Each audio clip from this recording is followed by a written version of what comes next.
तुम्ही तरुणांनो कुठलाही क्षेत्र निवडा, कुठलंही कार्य निवडा, पण संविधानाच्या दृष्टीने काय व्हायला पाहिजे? हिंसा होता कामा नये, खोटेपणा संपला पाहिजे आणि केवळ लोकसभा आणि विधानसभा नाही तर ग्रामसभा आणि वस्ती सभा सशक्त होऊन पहिला अधिकार विकासाच्या नियोजनाचा सुद्धा, जल जंगल जमिनीवरचा सुद्धा आणि स्वतःचा विकासाचा दृष्टिकोन स्पष्ट करण्याचा सुद्धा आणि सगळ्यांची भूक ताण भागवण्याचा सुद्धा आपलाच आहे हे प्रत्येकाला कळलं पाहिजे। आणि म्हणून संविधानाच्या आधारावरती आपण हे जर करत असलो तर लक्षात ठेवा की ज्यांना तंत्राचा लोकशाहीचा एक एक स्तंभ आहे त्या स्तंभाला जिथे कुठे आपल्याला वाटेल वाळवी लागलेली आहे हो, तिथे आपण घरामध्ये वाळवी लागली तर काढून टाकतो की नाही, तशी आपल्याला काढावी लागेल।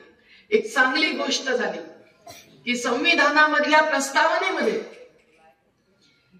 जे धर्मनिरपेक्षता आणि समाजवाद हे दोन शब्द नवे मूल्य आलेलं आहे ते काढून टाकण्यासाठी एक याचिका, एक केस सुप्रीम कोर्टात दाखल झाली, पण सुप्रीम कोर्टाने नकार दिलाय आणि संविधानामधले हे मूल्य वाचवले आहे।